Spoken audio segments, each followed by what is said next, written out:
Right, lads, there's a bunch of oomies over there thinks there's Wellard. It's time to give 'em a good crumping.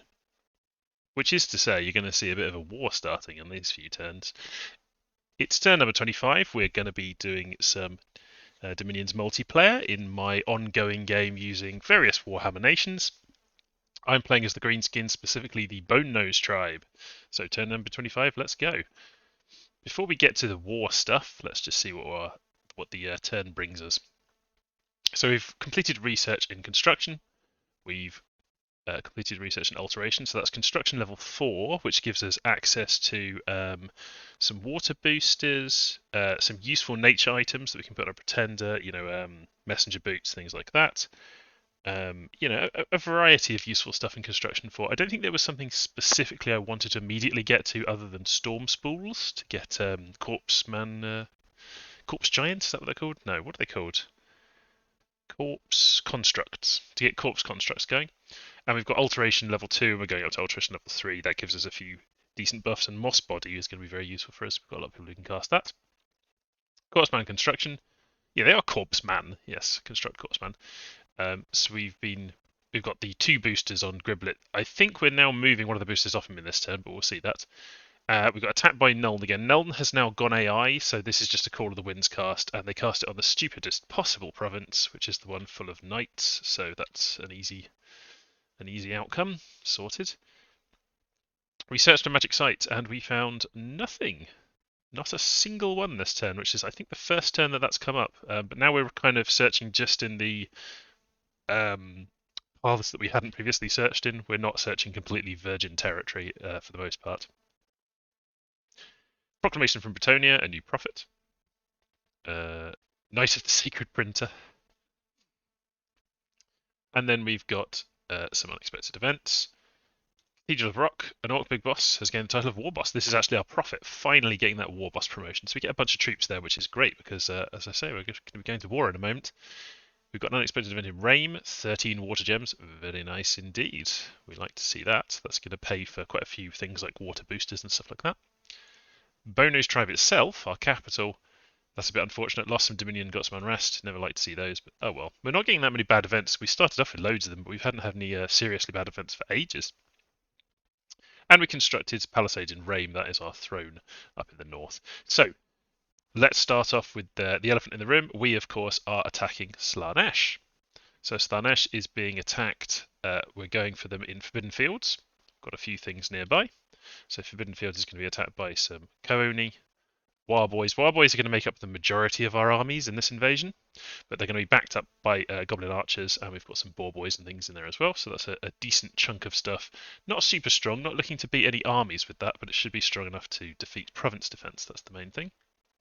We're also attacking them in Zemike. Zemike is being attacked by some Corpse Fan Constructs, a handful of Goblin Archers, and then a big chunk of Warboys just getting blessed and going straight up the middle. And then there's also some Goblin Chariots that we're charging in there. We've got a Thumping Dog coming in. I've set these to do Blessing and him to do Divine Blessing because something could go wrong stopping him from turning up. We really need the Blessing to go off. He's actually charging in from the water, Thumping Dog. Anyway, we're not really doing anything clever with our spell casting here. We're just blessing up Warboys and hitting these provinces. We're also hitting them there in the World's Teeth Mountains, coming in from the north there.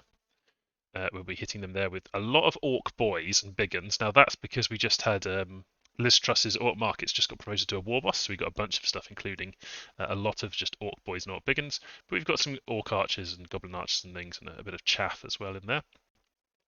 I think I just set these back. I'm actually not sure why. I think they should just be on attack closest, and we should just chuck them at the front, to be honest. Maybe they can absorb some arrows or something. And then we've got a few Boar Boys in there, and we've got Mekwat in there just doing some enlarges. He's really just there so that I can subsequently use him to do things. He's just kind of accompanying. He's not actually doing anything particularly crucial in that battle. We're also attacking down here in Utavania. Utavania we're attacking with our god, and our god is set. We've changed his equipment slightly. No more water ring, obviously. We kept the snake ring on, even though it's not very useful. We're just keeping it on because we don't have a better thing to go in that slot. And I've put a storm spool on. And the reason I put a storm spool on is just to give him the shock resistance. Because Slaanesh does have people capable of casting lightning bolts, and they may have some thugs with lightning-based equipment that could get through his high protection. So that's just to give him a bit of protection against them. But other than that, he's using the same equipment as before. I'd like to replace these boots with some messenger boots and things. He's not going to be in this war a long time. He's basically going to hit them there, make them worry about it, because they'll have to think, oh, whoa, is one of our armies going to get landed on by him? He's actually going to go back to the capital immediately after doing that and get re-equipped probably.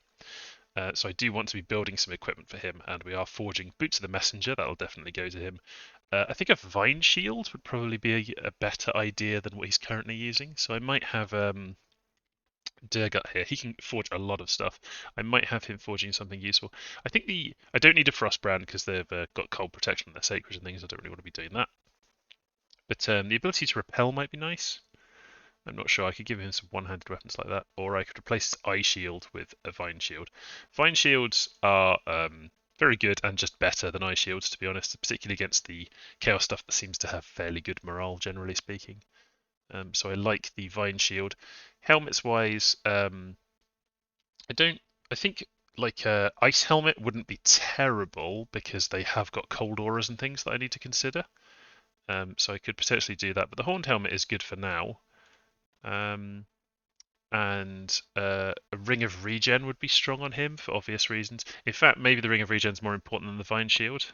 Yeah, I'm just going to throw up a Ring of Regen straight away, and that'll be used by our god in the future. So he'll have time to come back and get that, but I'm going to forge that right now. Yeah, so attacking down there with the god. So that's 4 provinces that we're hitting and just kind of crushing in this side.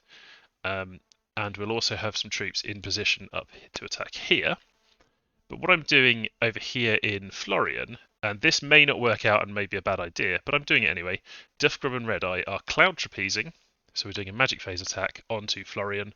It's going to have stuff in there. Basically, I just want to deny that from Slaanesh for a turn, knock out a turn of their production, and make them worry about stuff like that. And then those two, because they both have sneak, both stealthy units, after they've done their attack there, they can move out. And what they're scripted to do, if I just select those two, in the army setup, summon lesser air elemental 3 times, and they've got the gems to back that up. So they're just going to be doing some lesser air elementals. Simple as that. But there's a bunch of things that you can do with these, and we can sneak around and do some other stuff afterwards. I'm hoping that's just going to work as little surprise attacks. So we'll be taking those provinces also. I have some other people who could cloud trapeze in and hit these provinces, Forbidden Forest and Sodden Merc, but I've decided to reduce the amount of risk. I don't really need to go all out with a huge alpha strike. I just need to hit Slaanesh and start the war off on a good footing and make sure the war's taking place in their territory. I am attacking them in one more place, which is down here in Escoania. Now this might, and this is true of several of the provinces, we might end up fighting Nagaron because they may take a province that we're leaping into. I don't think so, but there is an active war going on, and this is somewhat near to Nagaron. Nagaron is there, it's in the cap circle, so we could end up hitting an army there. But I'm not super worried about it, and I'm not really communicating with Nagaron or anything, but after we've hit that, we can move up to here and reinforce this when our god leaves. So I'm just sending my forces in there to do that. And we've just got a bit of blessing, and we're just attacking with War Boys and lots of Orc Boys and stuff. By I think that's a Savage Orc War Boss, isn't it? It's a big boss rather, not a War Boss. Yeah, so attacking Slaanesh in various places. Little bit of a digression on wars generally in Dominions. I think going into a war, you want to know 3 things very clearly. The first thing is, what would you consider a success in the war? Like, what is your actual objective? And with Slaanesh, our objective is not to take a throne, which is the overall objective is take thrones, win game, right? So at the top of our objective tree, we've got win the game. Below that, we've got take thrones. That's how you win the game. Below that, we've got things that enable us to take more thrones. And one of those things is to just take more territory and to eliminate threats. And I think Slaanesh are definitely a future threat to us. And I think that taking their territory makes sense. They are right next to us. Some of their territory is under our dominion. I would like my dominion to spread all over this. So that's what I'm going to be doing. I'm just going to be trying to take more territory off them. So the objective here is not going after thrones or anything. It's eliminate a threat that's a neighbour and take more territory, increase our power. that is ignoring the fact that I also just want to have fun, and in Dominions having wars is fun. It's a bit stressful, but it's also fun, and it's also very orky to just be like, here's some humans who think they're like jumped up. They think they're tough humans, these Chaos Marauders and Chaos Warriors, and they are very tough. But can they survive a swarm, a green tide of orcs charging into their territory? Hopefully not. We may find that this all goes wrong. We may find that they have allies that causes a lot of problems. I think if they don't have other people allied with them, the best that Slaanesh could hope for is kind of a grinding, difficult war for us that takes place mostly in their territory, because they're also fighting with Nagarond. But we'll see how it works out, and I hope that it'll be entertaining for people to watch. I'm a bit worried about the dwarfs just rolling in on my stuff here, to be honest, because they've got some obvious places to go where they could attack me and try and get this throne. But I'll just keep an eye on that. Basically, moving lots of stuff back at the moment and getting ready for this, to support this big invasion. So that's more or less everything. Our big kind of tools that we can use in this is just lots of wild boys. We can get flaming arrows up. We haven't really seen the enemy's army composition that clearly, but flaming arrows is generally useful. And I think we just outnumber them by quite a lot. We're just going to have a lot of troops stomping all over their territory and hopefully kind of wear them down that way. As we're researching more stuff, we'll have more things we can deploy, but they've probably got better research than we do. So if we get more alteration, we can start throwing down Moss Body. That's going to be a very useful one to throw down. We've also got protection. We can start throwing down our troops. But that's actually less good for the Savage Orcs because they already rely on their invulnerability save, which doesn't benefit as much from putting your natural protection up. Having Iron Skin is very useful for our Pretender. Having Mist Form is useful for our various Shamans and things, and we could do some thugging using Mist Form potentially. So there's some nice stuff to be had there in Alteration level 3. And then we're going for Enchantment level 5, and I think we've talked about the reason for that previously, but Foul Vapors is the obvious target there. So we've got a lot of stuff. Foul Vapors are very good against the Dwarfs, which I do worry about. And then we'll be moving back to Alteration to go 4 and 5, and we'll be looking to get, what is it, level 5? We could try and get Mother Oak, but we're not going to have the caster to do that unless we get to Construction 6 to get the Moonvine Bracelet, so that's slightly less important actually. And I may want to do that slightly differently. But level 4 of Alteration gives us Swarm, which is very strong for us. I don't think there's much else we can go. Swarm and Quickness, we can do both of those. Liquid Body we could use on our thugs potentially.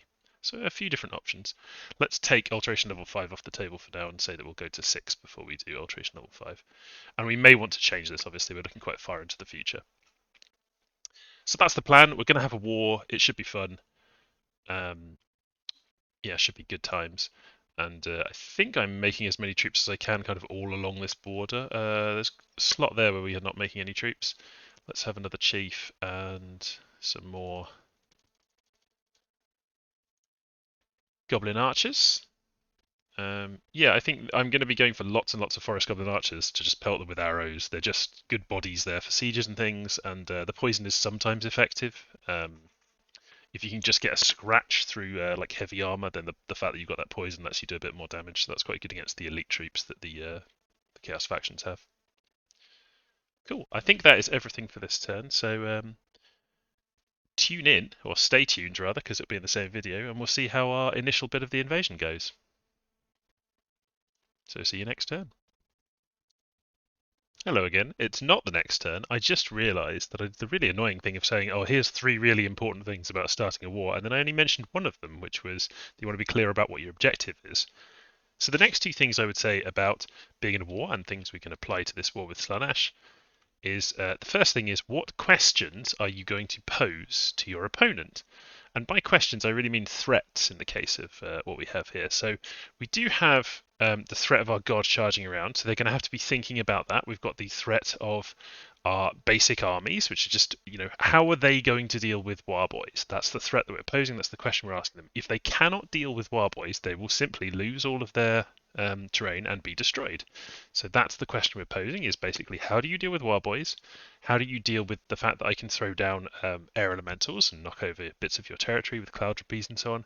How are they going to deal with flaming arrows when that appears? And the fact that we've got these casters that can fly into different provinces and do that. If we put up some thugs, how are they going to deal with that? These are all things that we're just saying, here is a question we're going to pose to the enemy, and if they fail to answer enough questions, then you're going to do very well. That's the way I look at it.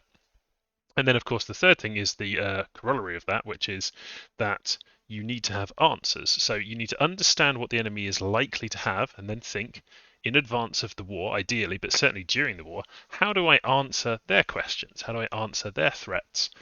So with Slaanesh, we know that we've got the threat of the Chaos Warriors with shields. That's the main thing we've seen from Slaanesh is the Chaos Warriors with shields. They are very difficult to take down with missile weapons, so flaming arrows is not really an answer to that question. But they are size 2, so we could trample them with lots of air elementals.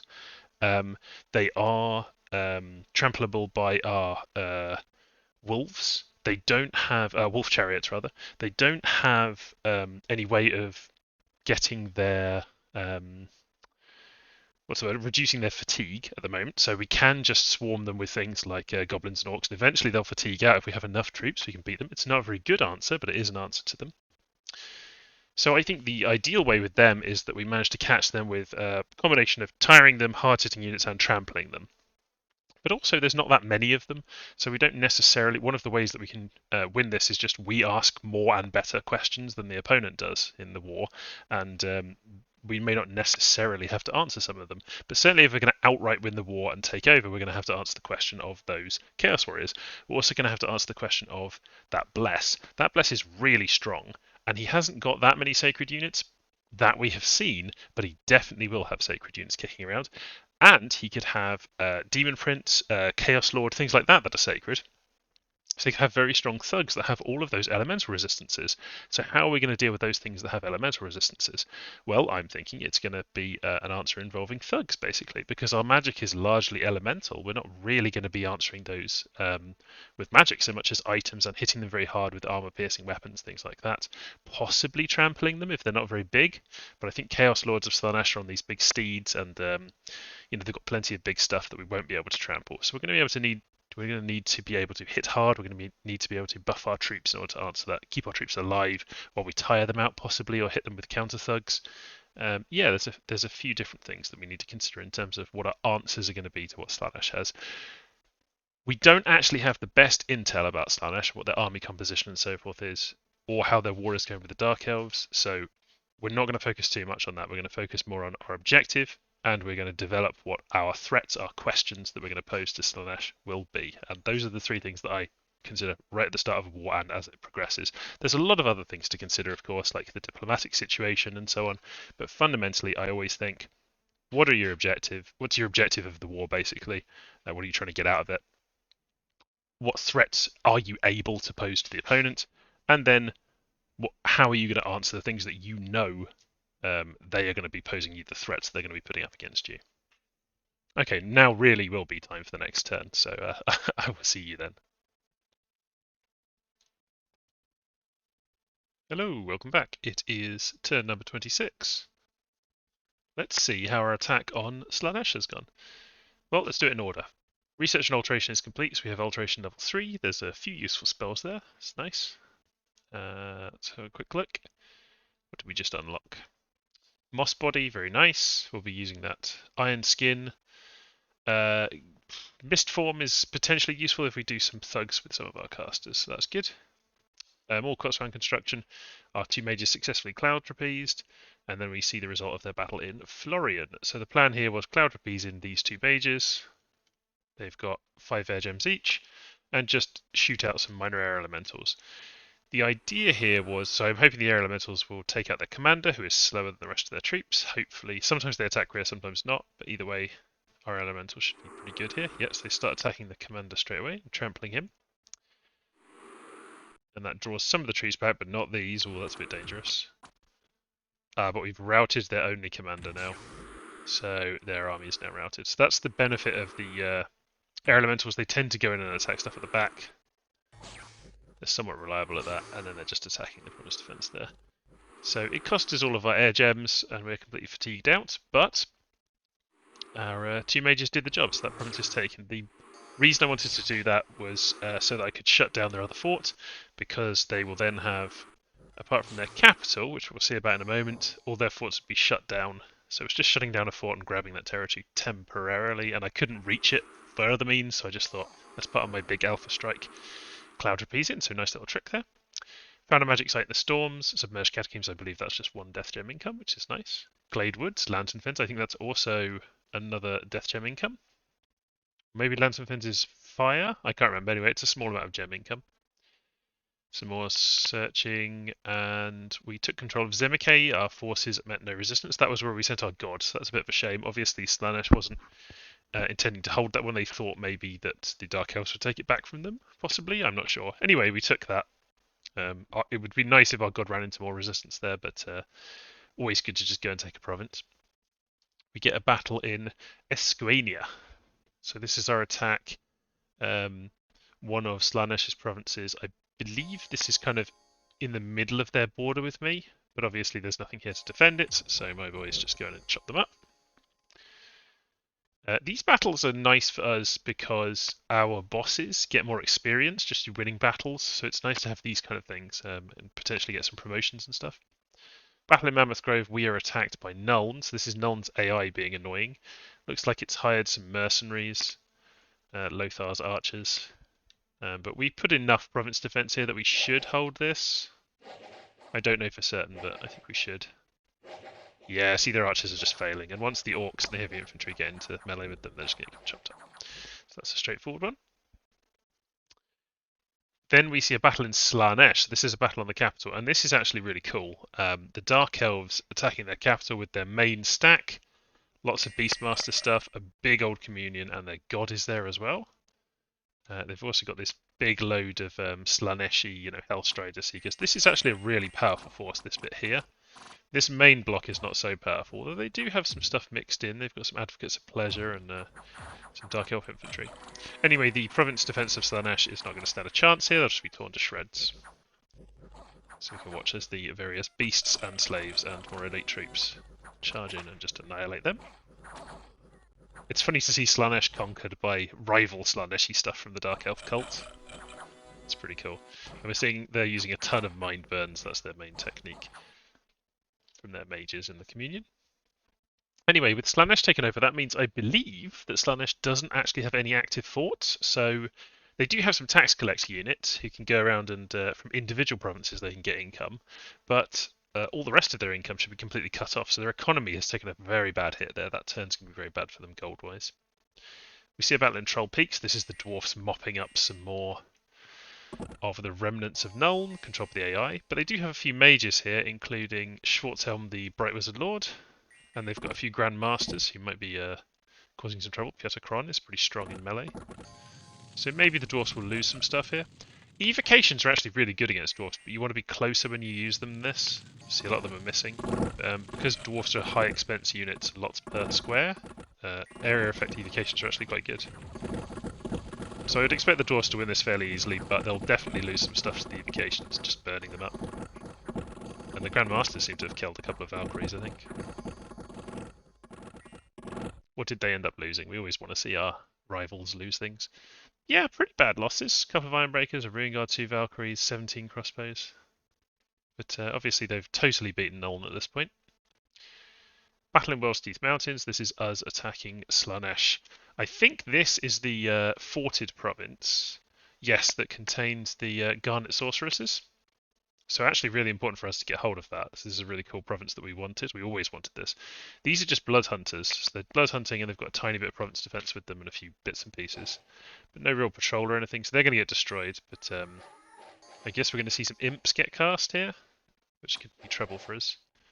This isn't a very strong force we've sent. It's just a bunch of basic infantry. We've got a shaman casting in large over there. It's fun to make the pigs big pigs. And our profits here. So here come the imps. This is the only thing that potentially causes trouble is all these imps, but I imagine that the boys will beat them. And we've got this attack rear going on. We're just going to kill all their sorceresses with our boars. So that's a straightforward one. We now control that province but haven't taken the fort yet. And then we've got Forbidden Fields. This was the southernmost province, I believe. This was the one where we jumped over the kind of body of water to get to them. And again, not very much in their province defense. So pretty much uncontested, just romped into the Slaaneshi lands, and it's really cool to see their capital has been sieged. That's going to make things a lot easier for us. Now some events. Well, we've got our first war, and it's in the Wood of Many Paths. So this is our Savage Orc war boss, GRIMDREG. We are no longer the Bone-Nosed tribe. We are now WAAAGH GRIMDREG.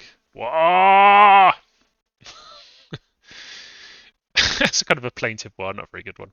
Anyway, we're leading our own war now. Grimdreg, I'm going to kind of play thematically here. I'm going to make sure he's got a big army, lots of elite troops, and I'm going to equip him up so he's a nice thug.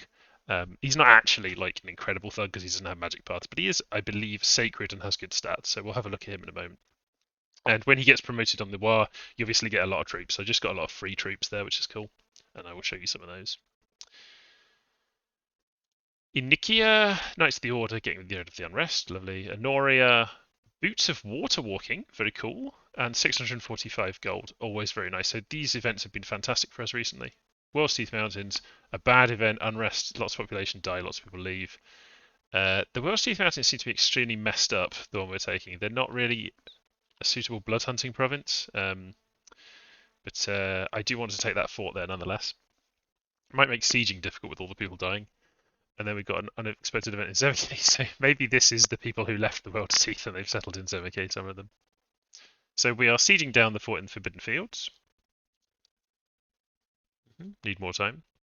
The fort in Florian is... Actually, I thought World's Teeth Mountains was this forted province, but it isn't. Yeah, I was wrong about that. So World's Teeth Mountains is the one that's flipping out with its huge war. Anyway, Fort in Florian is unharmed. That's the one we just had the air elementals on, so we're expecting that. We'll go and pin it down with some sacrificial troops, and then we get 2 units promoted in Forbidden Fields. Forbidden Fields is this one. So Zog Smash and Crusher, those are rising, so they can get promoted at some point, Crusher and Zog Smash. Anyway, a thing that you may have noticed, and that my eye was immediately drawn to, is that the Steel Ovens are here. So this is the Steel Ovens, in case you don't know, give you resources and a construction bonus 20%. One of the most powerful sites in the entire game. Incredible to get hold of. It was sat there the entire time, really near to my cap. I really wanted that province, but then Slaanesh took it, and that's part of the reason I wanted to go to war with them, get that province. But it's great. I'm going to get a fort there. I'm going to take the Steel Ovens. I really need to hold that. And then the population type, of course, there, we can't recruit at the moment, but is blood mages, so we can break into blood by having control of that. So really important. I'm going to send a ton of stuff there to siege it down quickly. Lots and lots of stuff with flaming arrows and plenty of spell backup. There's not really anything they can do about it at the moment, but we're going to quickly siege that one down. And I think that in these other provinces, they're less valuable to me. There aren't really any sites in there. I haven't really site searched them. But we've got Canula Playful Winds there.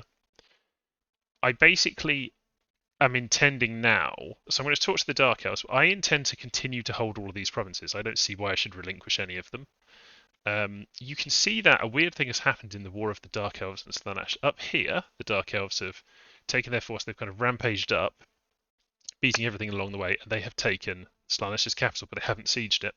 And then down in Dark Elf lands, basically all their provinces have been taken by Slaaneshi raiders and things, and they are sieging the Dark Elf's capital. I think that they're probably less able to siege than this big army here. So maybe they're stuck and can't actually manage to siege down Nagarond, and we could see that their fort is popped first. So I'm going to talk to the Dark Elves and see if they would be willing to head south and kind of retake their own land, or what they want to do, basically. But all these provinces I've taken, yeah, they should just stay mine. I'm keeping Forbidden Fields for sure, but I think all of these other ones are staying mine. And you can see Slaanesh is actually in a really bad position now, because they don't have a free fort at all. What are they going to do? I don't know. I'm moving out of this province. I'm leaving a little PD dump, a mini one, in case they just do a poke there. They're raiders or something, and it's got barbarian province defense, so reasonably decent province defense. And yeah, these other provinces, I'm kind of moving things around a bit, doing a bit of patrolling and preaching. I want to get my dominion flipped over in some of these provinces, and moving a lot of stuff back in here to make sure I've got enough to siege down Forbidden Fields. So we're going to take this, and then we're going to continue our move, and we'll maybe take some others. But since I haven't heard back from the Dark Elves yet, and I don't want to accidentally run into their armies, yeah, I'm not quite sure what I'm doing there. Moving a force over here, kind of a sacrificial force, it's just some not very strong stuff, fairly cheap stuff under a Forest Golem Big Boss. So we're going to try and hold that there. I think they might have enough to break out, but I don't know for sure. I'd rather they didn't, but we'll see. And elsewhere, I am taking these mages, Red Eye and Duffgrub, and I'm just sneaking them out. I don't want to risk them, they're too valuable. But they were worth doing that jump to take that province out. And you can see that's actually a really good province, Florian. Lots of income in that one. Yeah, Forbidden Fields, not much in the way of population, is it? Anyway, had plenty of gold to spend this turn, so I've been spending it up, and more stuff is coming. I said I would show you GRIMDREG. Here he is. This is our WAAAGH boss. You can see he's now sacred. He's obviously a spreads chaos. He's got inspirational +2, so he's a really good leader, and he's got a couple of items, but we're going to switch those over. His heroic ability is heroic toughness, and we can see that he is pretty good against mundane attacks. Pretty nice. He's got a good level of invulnerability, and we're going to put some better armor on him, which will go very well with his invulnerability. And I believe he's got unsurroundable of 4, so yeah, that's very good against getting harassed down. So what I'm going to do is pump up his defense. So the items he's going to get when he comes to the capital, he's going to have a horned helmet, he's going to have chain of displacement that puts his protection and defense up, and he's going to have a vine shield or the eye shield, because our god is going to come back and switch items. And he'll maybe have a ring of regeneration, though that's probably going to go on our god. This ring of regeneration, actually, I was going to put it on WAAAGH, but until he does his war, I don't see why he deserves a ring of regeneration, so I'm going to take that off him. So we'll have one ring of regeneration for GRIMDREG, who's got tons of hit points, and we'll have one ring of regeneration for Godzilla. So they will have their rings of regen and various good items and things. The only thing GRIMDREG's kind of missing is he's using this axe, the Axe of Hate, but it's not actually a very good thing. It's good for killing single targets, not actually good for killing lots of smaller targets, smaller enemies. So maybe I should do him something else. Have I got anyone free to forge something? The other thing is I don't want to forge too much because I'm about to get the steel ovens, and then forging everything will be cheaper, so we can really go hog wild then. Yeah, what could I forge him? I'm doing another storm spool because I want 2 people doing quartzman construction. I still don't have enough mages because I just want somebody doing research. I guess I'm going to take Durga and forge him something. What's a good item? So a boring thing would just be to give him the Frostbrand, right? I think maybe instead it would be fun to give him something else. I could give him Summer Sword because it'll let him do supply bonus, which is just kind of like a cool thing, and it's not used very often. Another thing I could give him is Icemith Scimitar. Cold resistance is nice, and chopping people up with that is very good. It's another one that's kind of a cool, interesting thing. I want to do something a bit more unusual. I don't want to just go, oh, Frostbound Vine Shield, because that's just the really basic thing. Yeah, so I think maybe Ice Mist Scimitar's like interesting, right? So let's do the Ice Mist Scimitar. And obviously I'm not being like too micro with the mages. I'm using quite a like good research mage to do that. I've made a Thistle Mage and a Mace and stuck it on him, so I've got a Nature 4 guy. And what are we researching now? We're going up to Enchantment 5, that's for Foul Vapors. We'll be able to kick off Foul Vapors all over the place, which is good. And then we're doing Alteration 4, that is for Swarm, I believe. And then we're going back to Construction. So plenty of research targets. We just need to keep our research going. We have taken a lot of our mages off research to do other stuff like site searching and, of course, taking lots of territory. I think I actually have too many. I was bringing lots of nature mages in there, but I think I'm actually sending too many there at the moment. So what I'm going to do is take Lil Git here, and he can be back on doing some research or something. I'll just send him back to the capital, I think. Oh no, Stabby Grot actually, because he can do. He's better suited to do Quartzman construction than one of my other mages, so I'll do that instead. So Stabby Grot goes back. Lil Git can join in over there. Just want to make sure that I'm not starving. I've got plenty of supplies because I'm moving a lot of troops in there. If we look over here where I had my war, I've split off the faster units. I got a bunch of Boar Boys and some Boar Boy Big Uns, which is really cool, and I've given them to GRIMDREG so he can quickly move to the capital. But you can see just how many troops I've got sitting there. Now, not all of that's from the war. He already had a really big army, but a lot of it's from the war. So we're going to send some troops just to some commanders just to ferry them across. So we'll be sending over. Where are we? We've got some goblin bosses, basically, just basic goblin bosses. I think we've got 3 goblin bosses headed over there. They can each pick up some of the troops, and they'll just start moving them around my empire. I don't want to move everything back to the middle, but having plenty of stuff back in the middle will be good. What are our boots of water walking like? I think they just, yeah, you just cross rivers with them. They give you swimming. They're not that exciting. Okay, so they're there for when we want to do some river crossing, I guess. They're quite good to just stick on a mage to get them across like a river or something and to another lab. You can move them to just use them to just help you move around. Same with Boots of Long Strides. Boots of the Messengers are good for that. Anyway, that's everything that's going on. In terms of the war with Slaanesh, we're not really going on the offensive more because we had such a fantastically successful offensive, and also because we don't know where the Dark Elves are moving. So we're kind of holding our ground for a moment, and our focus is extremely on getting Forbidden Fields. And then I imagine we'll lose a bit of this we've taken, and we'll go back and take it again. But at the moment, Forbidden Fields #1 objective. Pushing our Dominion would be nice to do as well, and generally sort of keeping an eye on Slash and maybe catching this army if it comes back up, catching that in some kind of trap with a bunch of Cloud Rapises, cut their exits off and catch them with a big army, something like that. A Foul Vapors trap could potentially work for us, but their Sacreds, of course, are extremely resistant to everything. You know, poison, lightning, fire, doesn't really matter. Nothing really works in the Sacreds, but I'm really glad with how this is going so far. Really good alpha strike, and very, like, considering I didn't coordinate with the Dark Elves at all, that was really lucky that I didn't run into them, and they've ended up locking down Slaanesh. That's a serious blow. So we'll see how it develops. Other things to keep an eye on: the dwarfs are massive, Khorne is massive, so I have two big tough neighbours, and I believe Athelorn's doing kind of well up there as well. But those are my two big ones I'm worried about. I've heard, so at first I heard Bretonnia were doing really badly against the ogres, but I think the ogres are now also fighting the Tomb Kings, Nehekara, wherever they are. I've completely lost where they are. They must be on the west side of the ogres. No, I have seen their flag. Here it is. So Nehekara is up there. How are they fighting the ogres? Maybe they've taken all of this water and they're fighting them all around here. It could be. I don't have enough information. Anyway, ogres are apparently struggling a bit, and Bretonnia have kind of made a comeback, so we'll keep an eye on this. But if they make any move towards my lake, I know Bretonians do love a lake, then they are going to get an absolute hiding off us. Well, I think that's enough for this turn. I will see you next turn. Hopefully we'll have continuously good luck to go with our WAAAGH. Welcome back. It's turn number 27. Constructed some corpsemen. We've got both of our commanders there now with storm spools and copper rods, so we should be getting quite a lot of corpsemen going as we go along. Nothing in magic sites, and then we have a battle in Florian. That's the fort that we had cloud trapezed in and sieged and taken in the province. So we've got a bunch of Chaos Warriors with experience stars. So that's actually quite nasty, 5 Chaos Warriors with experience stars. But weirdly, they're led by a Slaaneshi cultist that is standing right in the middle. So that's a bit of a misscript there.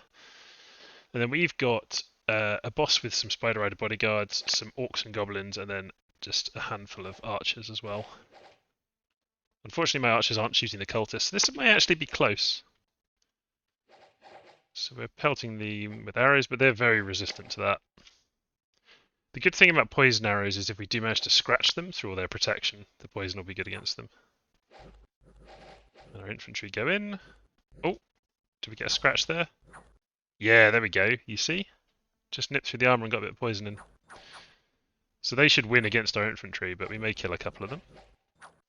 And then my boss is set to hold, and then attack rear, so they will now go attack this cultist, and then we should win, as long as our troops don't run away. Let's put it on fast. Yep, there we go, cultist killed, so they lose, and we sweep in and kill off some of those warriors. We see Bretonnia fighting the ogres in Laria. Ooh, we got a big battle. So, bunch of longbowmen. Unusual to see Bretonnia fielding this kind of army. This is not typically what people do, but I think they're quite good. Some of their men-at-arms, they're quite cheap. And then they've got the heavy men-at-arms. You've got halberds, they hit quite hard. We've got a few foot knights.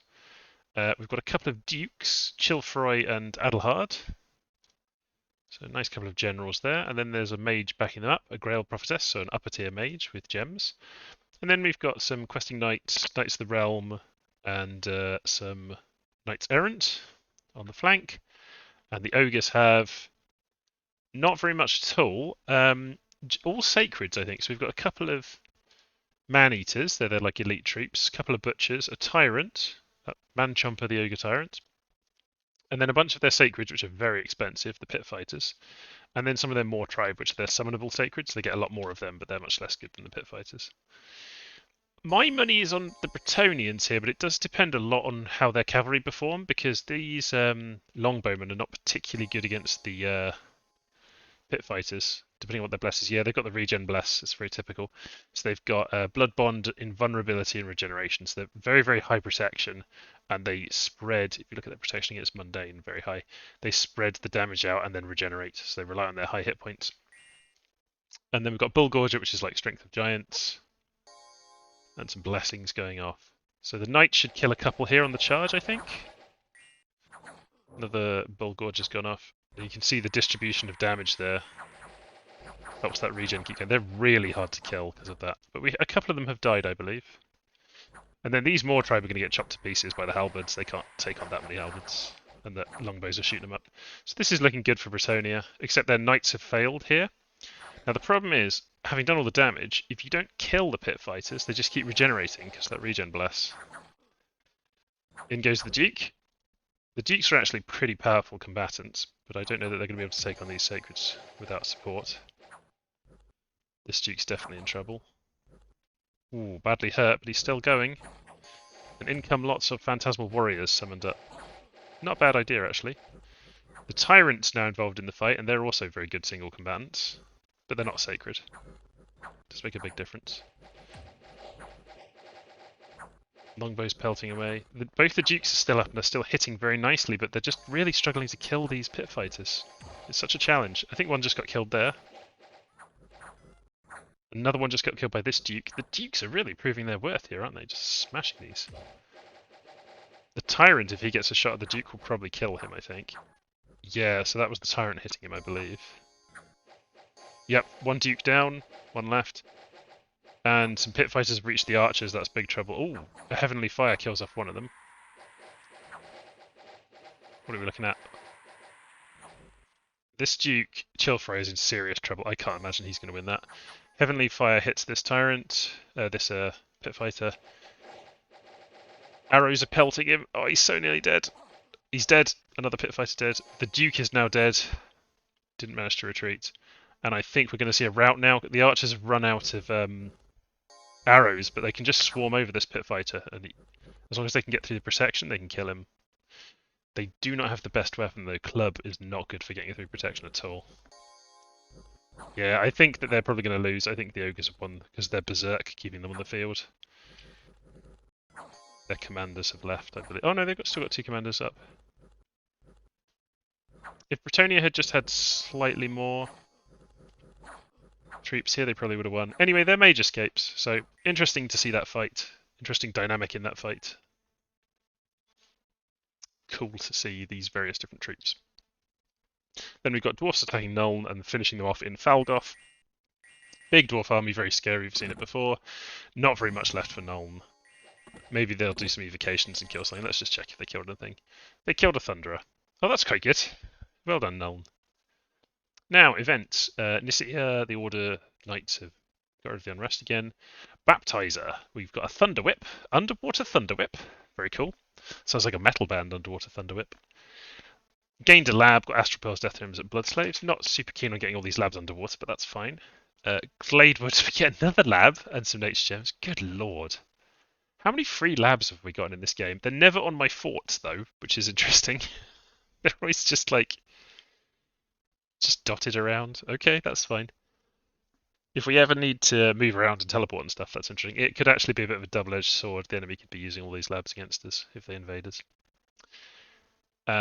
Sneaky enemy discovered. That's just a Noblar in the throne, probably. Construction of Fortress of Raven completed. Yep, good. Entrance to the fortification of Forbidden Fields is breached. This is the one with the steel ovens that we want to take. Haven't got into Florian yet. That's to be expected.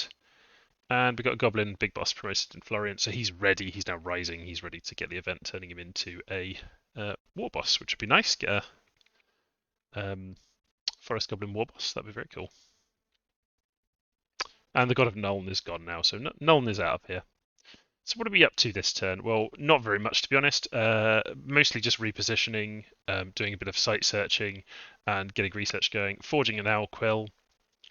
Forging a Vine Shield. I thought I'd already forged that, but I hadn't. But having a Vine Shield is good. I can give it to somebody. And we've got two dedicated Corpse Man construction casters now, and they've got the Storm Spool and the Copper Rod. We could probably get another one of those up. We've got Stabby Grot here, so perhaps we should get a third one of those up. They're very, very cheap, so I am quite fond of doing that. How much research have you got? 16 and you've got 16. Okay, yeah, so it's nothing between them. If we were going to do a storm spool, tell you what, we need 1 earth for the copper rod, and we need 1 air for the storm spool. Do we have a 1 earth caster? If not, I'm not going to do it this turn. If we do, I will. No, what we can do though is we can have you've got 18 research, right? We'll have the tickler forge the vine shield. Actually, do we need a vine shield this turn? We've got Gorkzilla, who's equipped with his stuff. We haven't really planned on giving somebody a vine shield this turn. GRIMDREG has already got slotted up. He doesn't need a vine shield at all. Yeah, I think in fact I'm just going to leave a slot open on GRIMDREG. That misc slot, I haven't got anything good to put in. I've given him the Horned Helmet, Chain of Displacement, Ring of Regen, and the Thunder Whip and Ice Mist Scimitar, which is an interesting combo. But they're attacking pretty accurately. Not we are dealing with a bit of a penalty from the ambidextrous there actually, so maybe I would want to change this. If I give the Thunder Whip to somebody else and give him the Axe of Hate, very, very accurate then. Does make him vulnerable to poison, but then we can just put the Snake Ring on him. Let's just do that. So, while GRIMDREG, he is our big boy, we want to make sure he's powerful. And Axe of Hate and an Ice Mist Scimitar is a really cool combination of weapons. So he's got some serious firepower coming out of that. And then he's got a bit of various different resists. He's got poison resistance. And he's got... he doesn't have fire resistance because he doesn't have the other one. Yeah. He gets some cold resistance from that? He does, yeah, from the Ice Mist Scimitar. Anyway, that's GRIMDREG. Gorkzilla's staying put for the moment. He's holding a Storm Spool for defensive purposes. Do I really want to be holding a Storm Spool? I could give the Storm Spool to one of my Corpse Man summoners. I definitely want to get lots of Corpse Men. Yeah, I think what I'll do is I'll have... I'll forge up another Lightning Rod, a Copper Rod as I call them, with Crusher. And that will give us another Corpse Caster next turn. And then I guess I'll just take this Storm Spool off.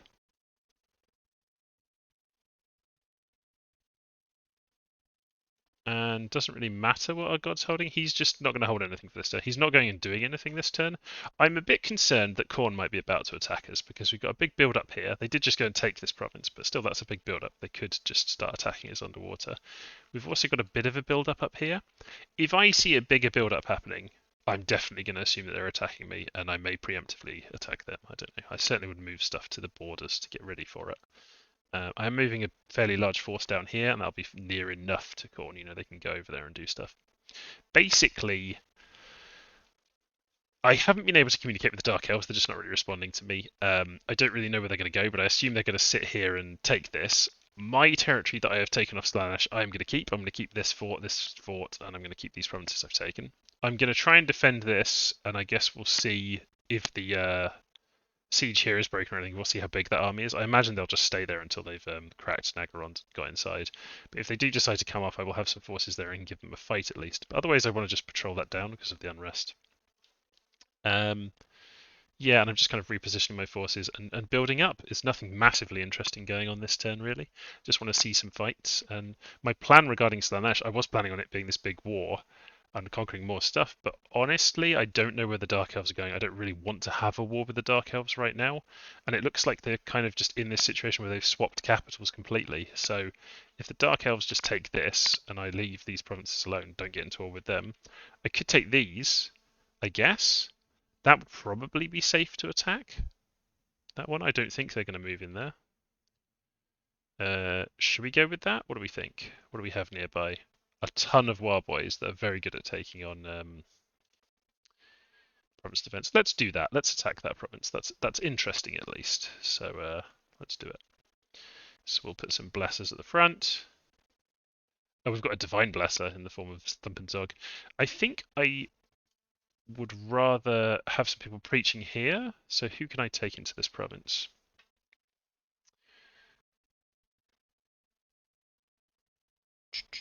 Oh, I don't have a war leader here at all. That's a bit of a shame. I'll tell you what, I'll move these troops onto Thump and Zog, and I'll have Thumb and Zog, Gut Sticker, Grot Slash go in there, and Niblet can stay here and Preach. So Niblet's going to stay and Preach, Grot Slash, Gut Sticker, Thump and Zog will move into there, which means we will get a Divine Blessing off. And we will, just for the sake of being careful, I always want to do this, I think.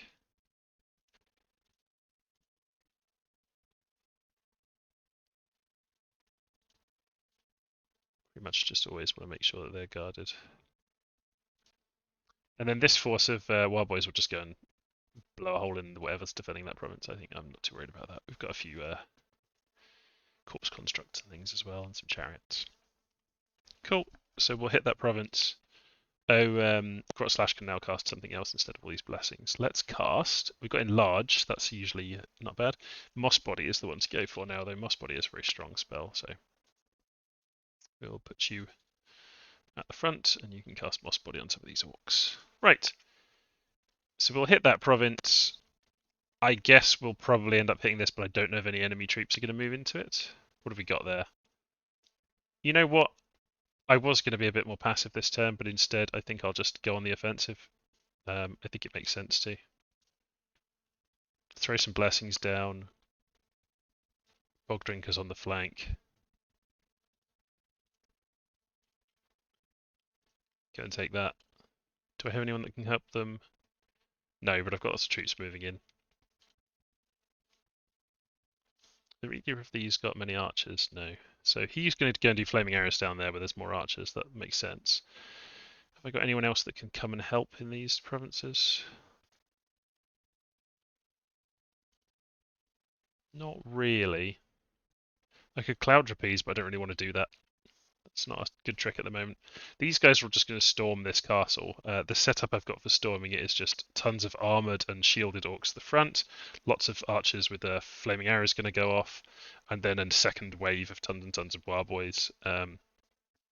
Yeah, we're just going to try to win by killing all the archers on the walls and just kind of pushing through the middle with stuff. It could turn into an absolute nightmare, but I don't think there's very much in there to stop me from storming that, so it should be fine. We don't have any clever stuff like ethereal things or flyers or anything, but that's okay.